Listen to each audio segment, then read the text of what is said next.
प्रेम से बोल लखन सिया रामचंद्र की जय। उमापति महादेव की जय। पवन सुत हनुमान की जय। रामचरित्र मानस के सुनवैया संगवारी भाई मन, शांति भक्ति शक्ति के जन्मैया बहिनी दाई मन, काबर दुरिहाय हो तीर में तिरियालो, मानस गंगा में डुबकी लगा के तन मन ला फरियालो। नवधा रामायण पूर्ण रामायण है, एमा कथा पूर्ण है, चरित्र पूर्ण है, जन्म पूर्ण है, लिखैया पूर्ण है, भक्ति पूर्ण है। सबले बड़े अंक 9 होते। राम के अवतार घलाको है 9वां अवतार है। राम के जन्म है 9वीं के दिने। श्री रामचरित्र मानस घलाको है 9 अक्षर में पूर्ण है। गोस्वामी तुलसीदास जी के ये शब्द अक्षर घलाको है पूर्ण है। एमा भक्ति भी 9वां भक्ति बताए गए है। एक सेतिर नवधा रामायण बहुत ध्यान और मगन होकर सुने के रामायण है। यही में है केवट, यही में है सबरी, यही में है मारिच रावण, कहना थोड़े समझना ज्यादा, गावत हम नवधा रामायण। गए बात गणपत के, बने बात संपत के, रहे बात राघव के, तो कहे बात माधव के। मुहला करू झनकर, नाम नाम है लड्डू, मुंह तो खोल, टप ले पाबे गप ले खाबे, प्रेम से जयकारा बोल, बोल श्यावर रामचंद्र की जय। बिन पानी के तरिया बिरथा, बिन रुखवा के छाँव, बिन तुलसी के चौराया बिरथा, बिन मुखिया के गाँव। बिना कर्म के धर्म बिरथा, बिना भजन के भाव, बिन भक्ति के मिले न मुक्ति, भजले रे श्री राम।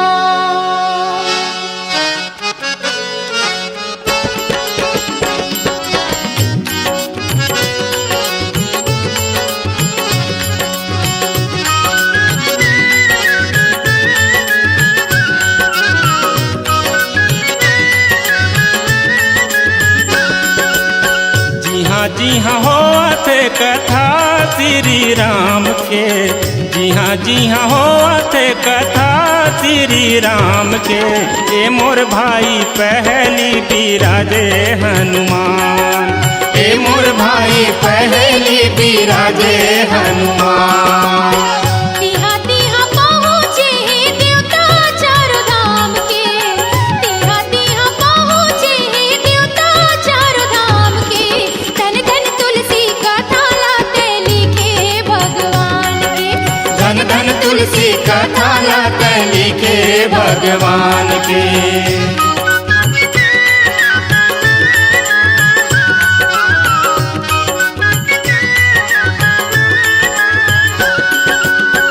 यही तो रामायण कथा गंगा सही लागे भैया, डुबकी लगा ले, डुबकी लगा ले रे भैया, डुबकी लगा ले। अमृत धारा बोहे अमृत लागे भैया, झूला जुड़ा ले, झूला जुड़ा ले रे भैया, झूला जुड़ा ले। बड़े बड़े ऋषि मुनि करे गुणगान हो, बड़े बड़े ऋषि मुनि करे गुणगान हो। धन धन तुलसी कथा लाते लिखे भगवान के, धन धन तुलसी कथा लाते लिखे भगवान के।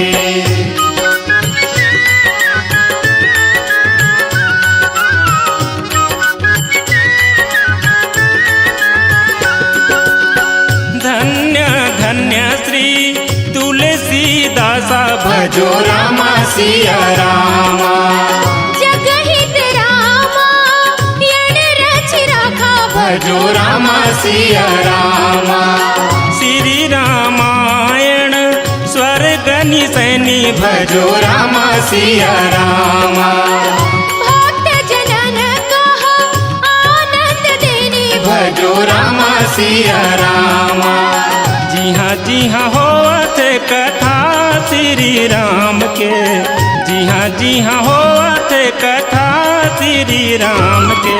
ए मोर भाई पहली बिराजे हनुमान, धन धन तुलसी कथा लाके लिखे भगवान के, धन धन तुलसी कथा लाके लिखे भगवान के।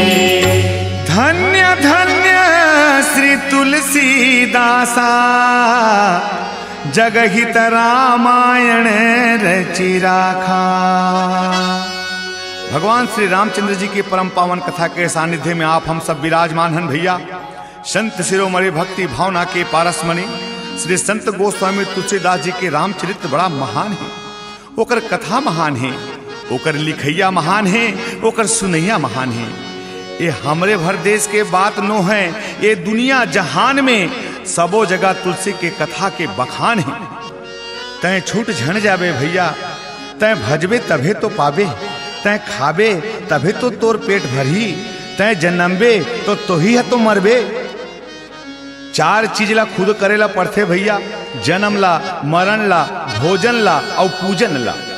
मोर बदला तय भोजन कर ले, मोर बदला तय मर जा, मोर बदला तय खा ले, यह नहीं चला, ये ला खुद ला करेला पड़थे। एकर से तीर सबके सब अपन अपन भावना से, अपन अपन विचार से, अपन अपन भक्ति से भगवान श्री रामचंद्र जी के तुलसी के कथा ला गाओ, सुनाओ, स्मरण करो औला धराओ। सबके सब जय जयकारा बोलाओ। बोल श्यावर रामचंद्र की जय। कमल जैसे कोमल हवे, नील जैसे रंग, राम भरत दोनों भैया के एक किस्म के अंग। लक्ष्मण और शत्रुघ्न के सोना जैसे तन, अवधपुरी के राज दुलरुआ मोहे सब के मन।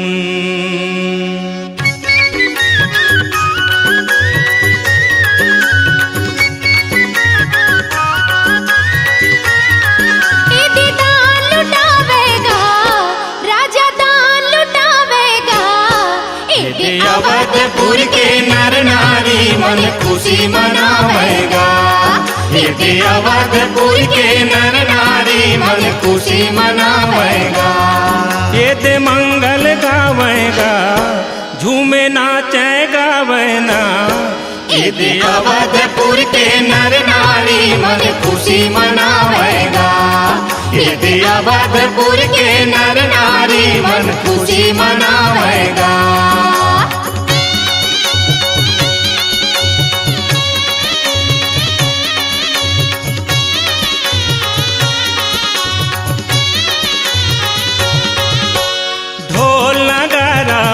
दमादम बाजे आनंद बधाई, फूल बरसावे देवता मन, जय जय चारों भाई, अरे जय जय चारों भाई। ये दान लुटावेगा, पर्वत दान लुटावेना, ये अवधपुर के नर नारी मन खुशी मनावेना, ये अवधपुर के नर नारी मन खुशी मनावेना।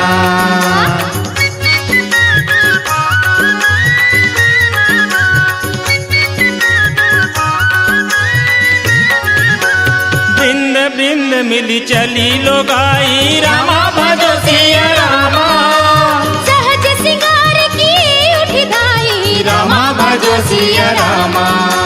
सर्वस दान दिन सब काहू, रामा भजो सिया रामा, जेहि पावा राखा तहि ताहू, रामा भजो सिया रामा। ये दे मंगल गावना, झूमे नाचे गावना, ये अवधपुर के नर नारी मन खुशी मनावेना, ये अवधपुर के नर नारी मन खुशी मनावेना, ये अवधपुर के नर नारी मन खुशी मनावेना।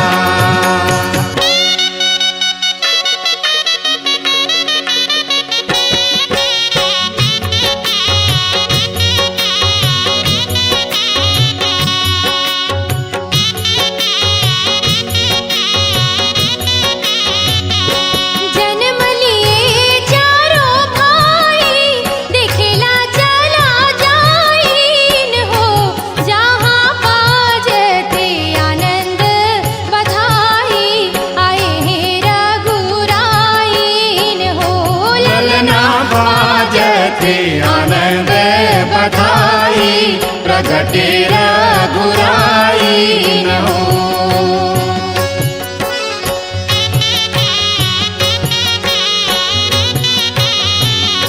कंचन थार सजाई मंगल गीत गाइन हो, चलो जुर्मिला दर्शन पाई कि भाग जगाइन हो। ललना बाजते आनंद बधाई प्रगटे रघुराई न हो। ललना बाजते आनंद बधाई प्रगटे रघुराई न हो।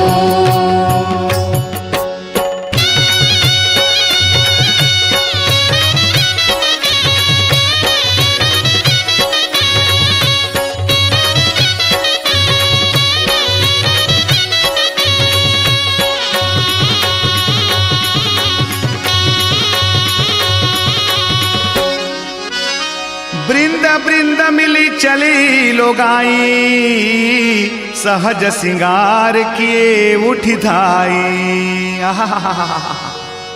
राजा दशरथ के घर चार चार ललना पैदा होने भैया, कहर महर गली खोल करा थे, उड़ा थे रंग गुलाल, अरे चंदा सूरज घला को रद्दा लभुला गे भैया। राजा पर्वत दान लुटावा थे, पर्वत दान लुटावे राजा बेटा पाइस चार जी, हाथी घोड़ा सोना चांदी बांटे चाउर दार जी।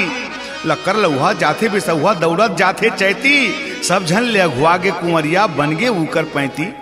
तय काबर पिछवाहत सबके सब चला, आनंद मंगल बधाई के बाजा में सब शामिल होवा, गावा मगन होवा आनंद मनावा। अवधपुरी सब जात हैं जुरे हावे सबो देवी देवता, दशरथ राजा घर छठी होवत थे सबके हे न्योता। जेन अघुआही मजा उड़ाही कांके ढूढ़ी लखाही, जेन पोछुआही हाथ रम जाही मुड़ धर के पछताही। ये राजा दशरथ के घर लइका नहीं हो हे भैया, ये तोरो घर लइका हो हे, मोरो घर लइका हो हे, ये घर में लइका हो हे, वो घर में लइका हो हे। एक जन्म होले हमर जिंदगी जुड़ाही, हमर सबके नैया पार हो जाही, सबके यही रखवारी करही, यही सब जिंदगी के सुख लदेही। एक से तीर भगवान जन्म लेकर के हमर सबके जिंदगी ला उबारे बर हमर मन के जीवन में आए हैं भैया। ना आरा ना पारा मुंह में काबर लगाए तारा, राम जन्म के बधाई है प्रेम से बोलो जयकारा। बोल दे चारों ललना की जय।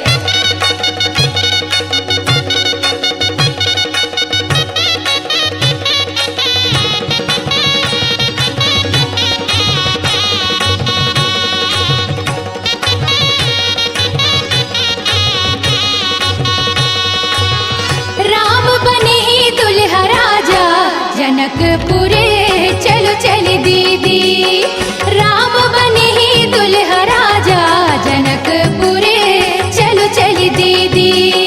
सीता बने ही दुल्हनिया, खेला जाबो चला चली भाई। सीता बने हे दुल्हनिया, खेला जाबो चला चली भाई।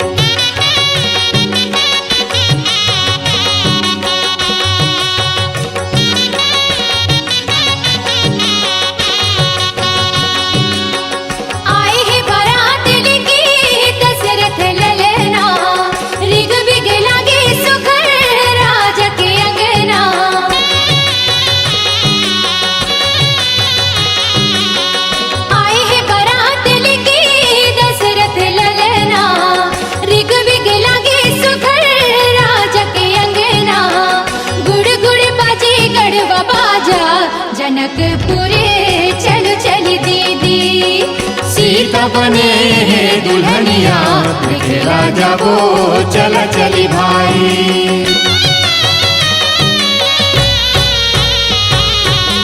प्रेम पुलक मना हृदय उछाहु, चले बिलोकन राम विवाहु।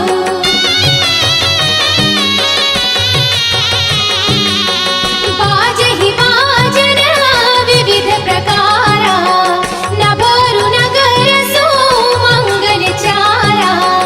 गुड़ गुड़ बाजे गढ़वा बाजा, जनकपुरे चलो चल दीदी। सीता बने हे दुल्हनिया, खेला देखेला जाबो चल चली भाई, देखेला जाबो चल चली भाई, देखेला जाबो चल चली भाई। प्रेम पुलक मन हृदय उछाओ, चले बिलोकन राम विवाहो। बाजहि बाजन विविध प्रकारा, न भयरु नगर सुमंगल जारा। राम सीता के जामर जोड़ी चुक चुक ले दिखा थे भैया। राजा जनक और दशरथ जी सुघर समझी में फवा थे भैया। देखेला चला जाबो बिहाव चौक खूट मा, राम सीता के बिहावला तो देखबे करबो। लखन भरत शत्रुघ्न के बिहावला देखे बर पाबो मुफ्त मा। का बर भुलाए हत नहीं देखे हत का, चल बिहावला देखे बा जाबो, नहीं तो ये जीवरा हर छूट जाही और बिहावला देखे ला नहीं पाबो। कहे भी हमें जब स्टेशन में जाबे तो सब कोई काय कहते गाड़ी है छूट गए। अरे गाड़ी है नहीं छूटे भैया, तय है छूट गए है, गाड़ी तो चल दिस। ऐसने ये बर बिहाव है तो आगू ले निकल जाही और तय छूट जाबे, अब बिहावला देखे नहीं पाबे, मजा ले नहीं पाबे। प्रेम से जयकारा बोलाओ, बोल सियावर रामचंद्र की जय।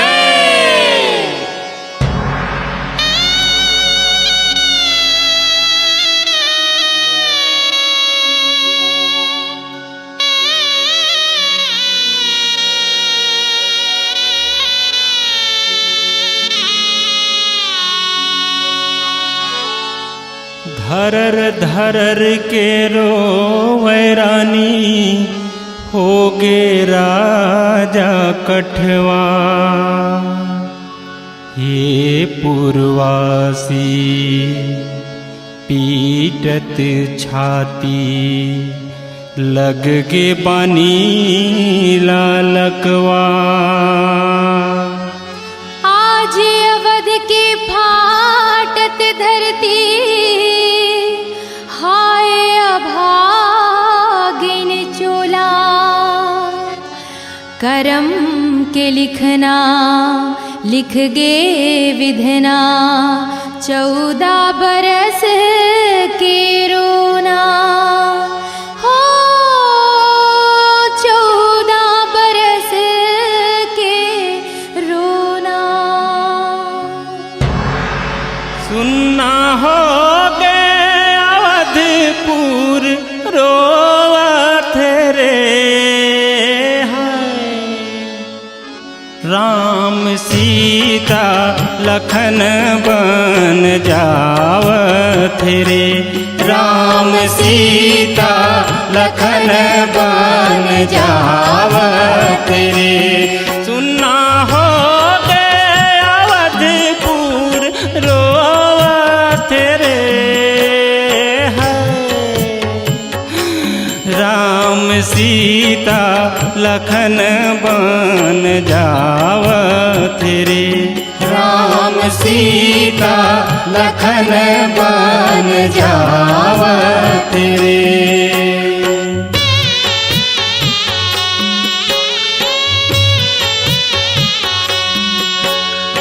राम राजा हो ही कही के, मन हमर कुल के। का रचना रचे भगवान, सीसक सीसक रोवे माता कौशल्या। दशरथ की छूटा थी परान, हमें नहीं तो थमावे आंसू डर का थे। राम सीता लखन बन जावत रे। राम सीता लखन बन जावत रे।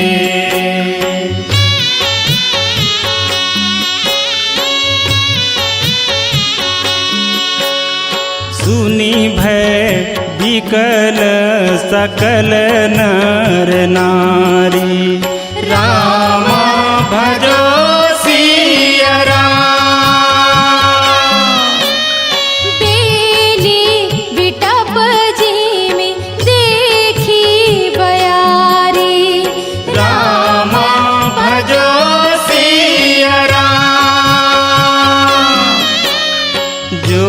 जहाँ सुनई धुनई सिर सोई राम भजो सिया राम। बड़वी शाद नहीं धीरज होई राम भजो सिया राम। सुनना हो गए अवधपुर रोवत रे राम सीता लखन बन जावत रे राम सीता लखन बन जावत रे राम सीता लखन बन जावत रे।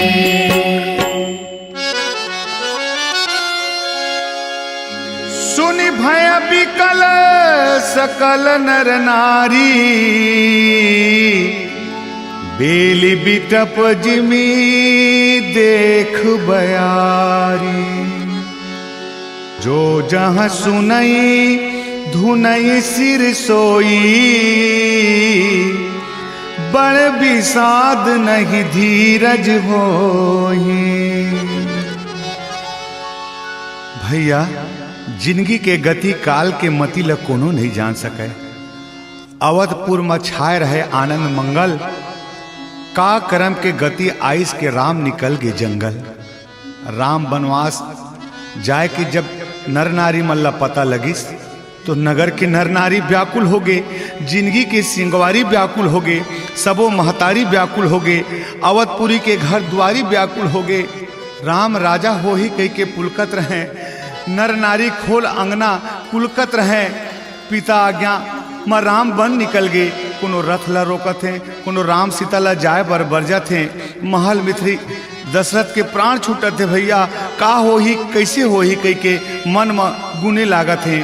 राम जैसे अवध ले निकल गए उसने हमर हृदय अवध ले राम न निकल जाए भैया, एला थामे रही हो।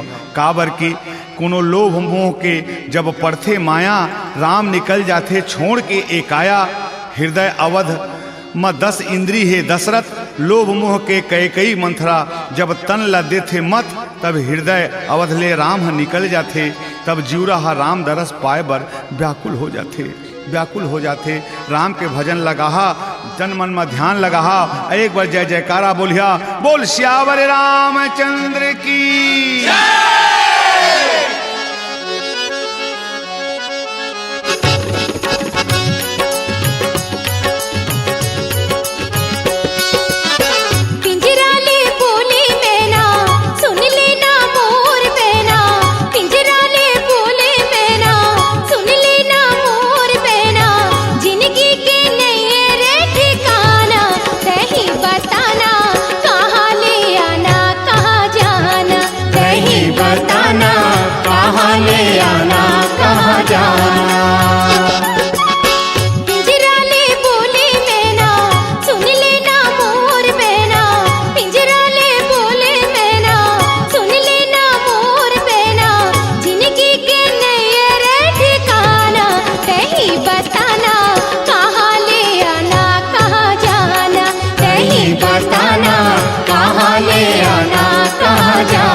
कहीं बताना कहाँ ले आना कहाँ जाना, कहीं बताना कहाँ ले आना कहाँ जाना।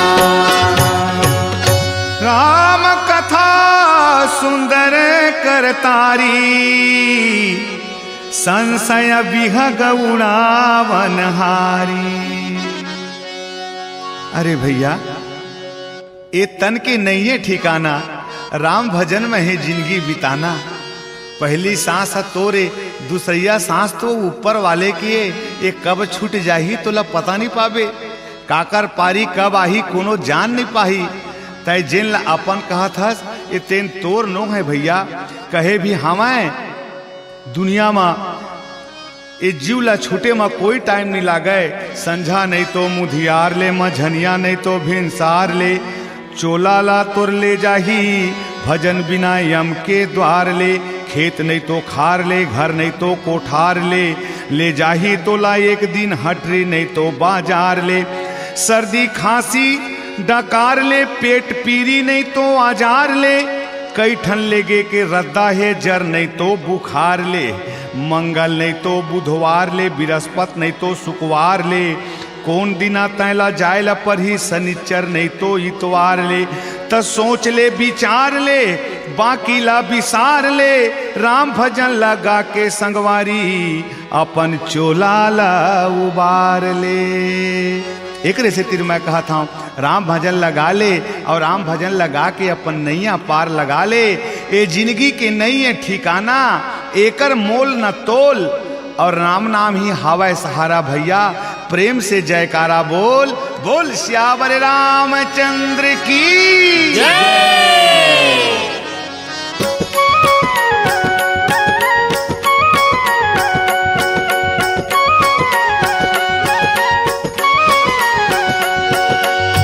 आगे रे गंगा तीर राम, आगे रे भाई रे। आए राम रघुराई रे, संगे लखन सिया माई रे, राम चरण ला धोके भैया नैया पार लगाई रे। गंगा तीर राम आगे रे, गंगा तीर राम आगे रे। हाय रे गंगा तीर राम आगे रे, गंगा तीर राम आगे रे।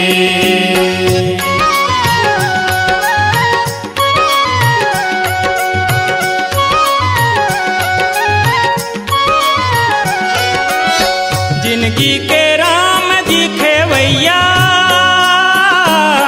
ओही है भाग जगैया। बूढ़े झन का भू हमर डोंगा, डोले झन डगमग डैया। पापी चोला तरही रे, विपत के दिन तरही रे, राम चरण ला धोके भैया नैया पार लगाई रे। गंगा तीर राम आगे रे, गंगा तीर राम आगे हाय रे गंगा तीर राम आगे रे, गंगा तीर राम आगे रे।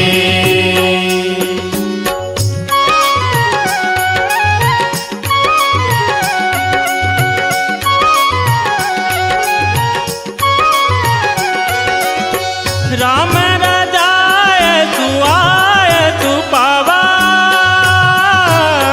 पानी कठाता भरी ले आवा। नाथ आज मैं काह न पावा,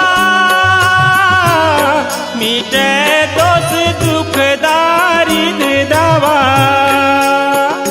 पापी चोला तरही रे, विपत के दिन तरही रे, राम चरण ला धोके भैया नैया पार लगाई रे। गंगा तीर राम आगे रे, गंगा तीर राम आगे रे, गंगा तीर राम आगे रे, गंगा तीर राम आगे रे। राम रजायस आयस पावा, पानी कठवता भर ले आवा। गंगा पार कराने वाला केवट के द्वारी, भवसागर पार कराने वाला भगवान श्री रामचंद्र जी स्वयं चल के आगे भैया। केवट के भाग खुल गए। भगवान श्री रामचंद्र जी के आज्ञा हो इसकी केवट मोर पाँव धो ले, और पाँव धो करके मोला गंगा पार करा दे। तो केवट के हिस्म अकेला तो पाँव नहीं धो स्वामी, मैं अपन घर परिवार पुरखा पीतर सब ला पार उतारी हूँ। तो रामचरण ला धो के अपन जिंदगी के भवसागर पार लगा हूँ। धन्य मोर भाग। और अपन घर के संगवारी मल्ला हूत कराइस आवाज दिस, दौड़ा दौड़ा भगवान श्री रामचंद्र जी आज हमर दुआरी आहे। सब दौड़ के भगवान रामचंद्र जी के दर्शन करा, ओकर चरण ला धो के अपन नैया पार करावा। आकाश मार्ग ले फूल के वृष्टि होइस, और सब कहीं धन धन केवट भैया, धन धन केवट भैया उबारे अपन चोलाला। केवट संग्राम चरण ला धोके एक बार जयकारा ला बोलावा। बोल दे लखन श्री रामचंद्र की अरे सत्संग नहीं करे सकजता कोनो लतंग झनकर, सम के बुताए ल नहीं जानस्ता भंग भंग ले झनबर। स्वार्थ के संगत धर के रावण पहुँचे मारीच घर, बन जा मामा कपटी मिर्गा आज लाओ सीता लाहर।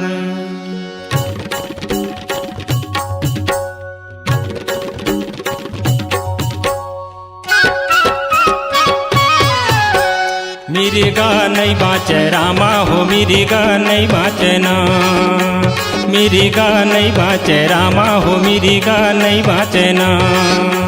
लेके कूदावत जंगल तीरे तीर, ओला खोजत मारे बर रघुवीर। मिर्गा नहीं बाँचे रामा हो, मिर्गा नहीं बाँचना, मिर्गा नहीं बाँचे रामा हो, मिर्गा नहीं बाँचना।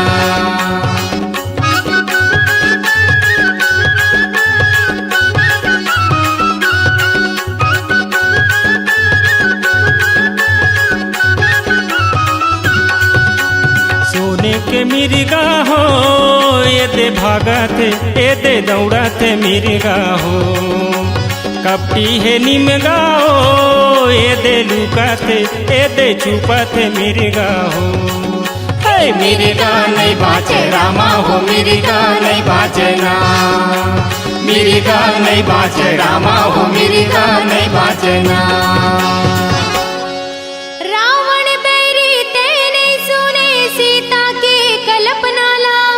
कत को अर्ज से कत को बर्ज से पाप समाए तोर मनमा।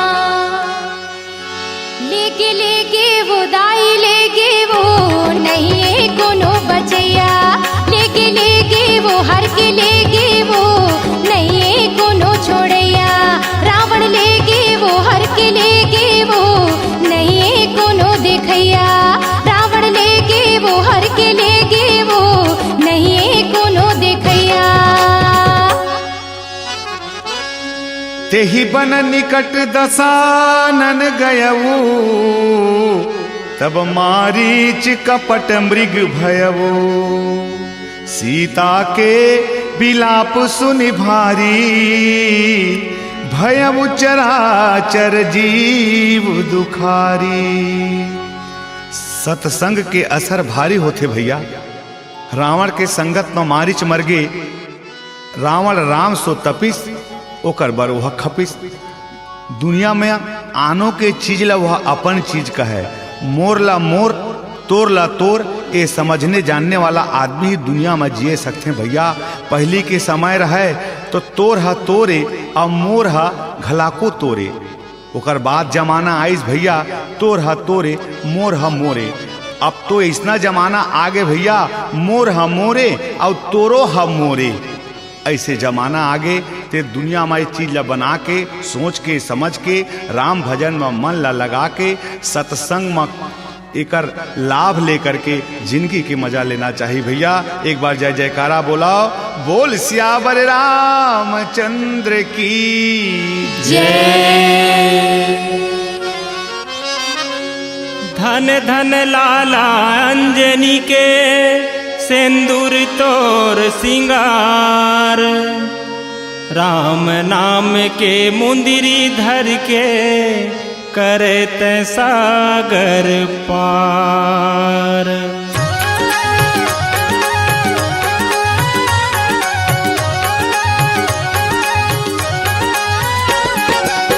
अंजनी के लाला बजरंगी हो, तोरे महिमाया पार है।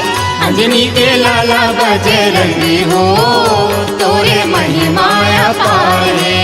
विपद के बने तहा संगी हो, तोरे महिमाया पार है। विपद के बने तहा संगी हो, तोरे महिमाया पार है।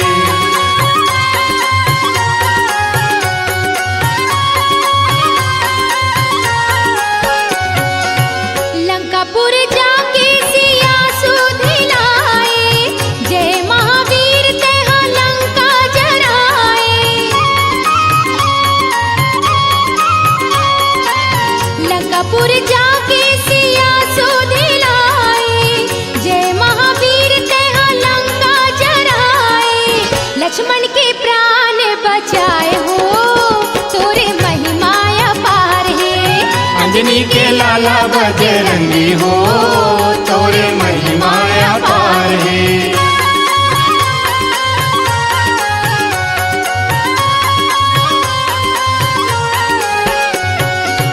सुमरि पवन सुत पावन नामु, अपने वश कर राखे उरामु। दीन दयाल बिरद संभारी, हरहु नाथ मम संकट भारी। लंका मम चे हाहाकार हो, तोरे महिमाया पार है। अंजनी के लाला बजरंगी हो, तोरे महिमाया पार है। विपद के बने तहा संगी हो, तोरे महिमाया पार है। अंजनी के लाला बजरंगी हो, तोरे महिमाया पार है। सुमरि पवन सुत पावन नामो, अपने बस करी राखे रामू। हनुमंत लाला वीर बजरंगी भगवान श्री रामचंद्र जी के परम भक्त परम सेवक हैं भैया। सुग्रीव जी ला किष्किंधा के राजा, विभीषण जी ला लंका के राजा प्रदान करके हनुमान जी रामचंद्र जी के चरण सेवक के परम भक्त कहाँ हैं। और आज राजा रामचंद्र जी हनुमान जी की मदद से लंका में विजय प्राप्त करके अवधपुरी लौटा थे। अवधपुरी के नर नारी निहारत भगवान के राम के रद्दा देखत, राम के रास्ता देखत बाट जोहत है भैया। सब नर नारी ला पता चला थे भगवान राम ओदे आवा थे। सब जय जयकारा बोलीन, कहीं बोल सियावर रामचंद्र की आवते आवते आवते रे, आवते आवते आवते रे, रघुनंदन रथ चढ़ी। आवते रे रघुनंदन अवधपुरी, आवते रे रघुनंदन रथ चढ़ी।